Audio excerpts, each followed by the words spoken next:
સુરત શહેરની eco cell crime branch દ્વારા denim જેન્સના કાપડના વેપારી સાથે 4.30 કરોડથી વધુની છેતરપિંડી આચરનાર એક ઠગને દિલ્હીથી ઝડપી પાડવામાં આવ્યો છે। આ આરોપીએ વેપારી પાસેથી કરોડોનો માલ ઉધારમાં મેળવી પેમેન્ટ કર્યા વિના પોતાની દુકાન અને મોબાઈલ ફોન બંધ કરી દીધા હતા।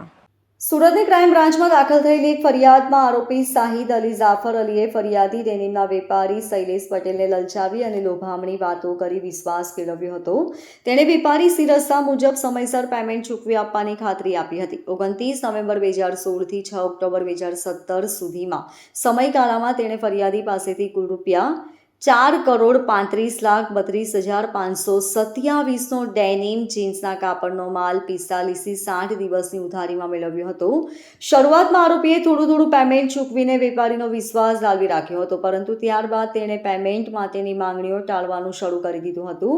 જ્યારે ફરિયાદીએ પોતાના બાકી પેમેન્ટ માટે દબાણ કર્યું ત્યારે શાહિદે પંજાબ નેશનલ બેંકના કુલ 40 ચેક આપ્યા હતા, જેની કિંમત 3,96,96,813 હતી। જો કે આ તમામ ચેક બિન ઉપયોગી, બેલેન્સના અભાવ અને બેંક એકાઉન્ટ બંધ જેવા વિવિધ કારણોસર પરત ફર્યા હતા।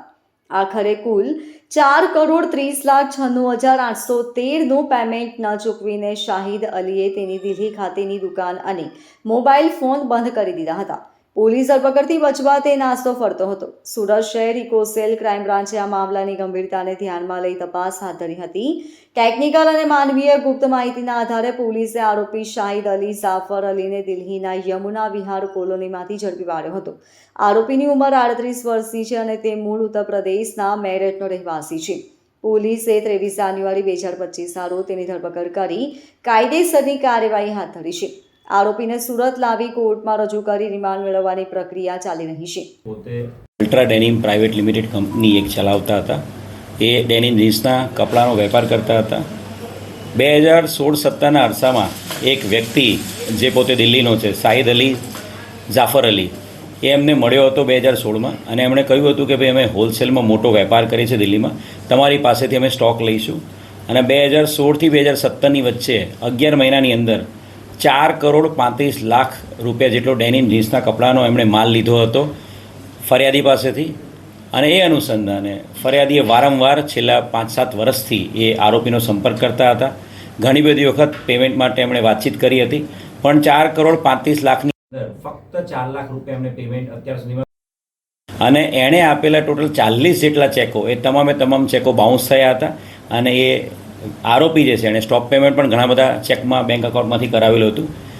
આ બાબતે ઇકોનોમિક ઓફેન્સીસ વિંગ ઇકોસેલમાં ફરિયાદ 2 મહિના પહેલાં મળેલી હતી અને એના આધારે પોલીસ કમિશનર સાહેબની મંજૂરી આધારે આ બનાવની અંદર પ્રોપર ગુનો દાખલ કરવામાં આવ્યો છે અને ગુનાની તપાસ ઇકોનોમિક ઓફેન્સીસ વિંગ હાલ કરી રહ્યું છે। આ ગુનામાં આરોપી બાબતે ટેકનિકલ અને હ્યુમન ઇન્ટેલિજન્સ આધારે વર્કઆઉટ કરવામાં આવ્યું હતું અને ઇન્સ્પેક્ટર મહેન્દ્રસિંહ એની ચોક્કસ આધારે ટેકનિકલ ને હ્યુમન ઇન્ટેલિજન્સ વર્કઆઉટ આધારે દિલ્હી ખાતેથી આ આરોપી શાહિદ પાડવામાં આવ્યો છે। એક સારી સફળતા ઇકોનોમિક ઓફેન્સીસ વિંગને મળી છે। આ જે ફરિયાદી છે શૈલેષભાઈ, એની સાથે જે છેલ્લા 8 વર્ષ પહેલાં જે આ ફ્રોડ થયું હતું, જેમાં એને 4,30,00,000 રૂપિયા પેમેન્ટ બાકી છે, એના આરોપીને પકડી પાડવામાં મળી છે। આ આરોપીના 5 દિવસના રિમાન્ડ મેળવવામાં આવ્યા છે। આરોપીની સાથે એના પરિવારના સભ્યો, આ તમામના બેંક એકાઉન્ટની ડિટેલ્સ પણ હાલ મેળવવામાં આવી રહી છે। અને આરોપીએ જે આ માલ જે લીધો હતો, એ માલ કેટલા લોકોને, કયા વેપારીઓને આપેલો છે, એની અંદર એણે બોનાફાઇડ પરચેઝર છે ત્યાં કે મેલાફાઇડ પરચેઝર છે, જીએસટી વગર એણે બારોબાર માલ વેચી મારે, એ બાબતે ટોટલ રિમાન્ડ દરમિયાન તપાસ કરવામાં આવી રહી છે। અને જરૂર જણાશે ત્યારે અલગ અલગ ટીમો ફરીથી પાછી દિલ્હી મોકલીને આ જે FIR છે એની અંદર અન્ય કોઈ આરોપીઓના નામ ખુલે તેને પકડવામાં આવશે। જે આરોપી છે એણે પોતે એને વિશ્વાસમાં લીધો હતો। ઇનિશિયલી એણે જે પહેલાં 2-3 ટ્રાન્ઝેક્શન થયા તેને પેમેન્ટ પણ કર્યું હતું અને એણે પોતાની 2 અલગ અલગ કંપનીઓ દિલ્હીમાં એક્ટિવેટેડ છે। એક કંપનીનું નામ હતું JK ફેબ્રિક્સ અને બીજી કંપની પણ એની એ જ નામની એણે અલગ અલગ ઓફિસીસ પણ એને એસ્ટાબ્લિશ કરીને એને બતાવેલી હતી। એટલે દિલ્હી ખાતે પોશ એરિયામાં 2 ઓફિસીસ છે, બંને ઓફિસીસ અપ એન્ડ રનિંગ છે, વર્કિંગ છે। એ બધી જ વસ્તુ એને બતાવીને એને ટોટલ વિશ્વાસમાં લીધો હતો અને ત્યાર પછી એણે મોટા મોટા ઓર્ડર્સ કરીને એ ઓર્ડર પણ એ પેમેન્ટ આપવાનું એણે બંધ કરી દીધું હતું. Bureau report LK star news Surat.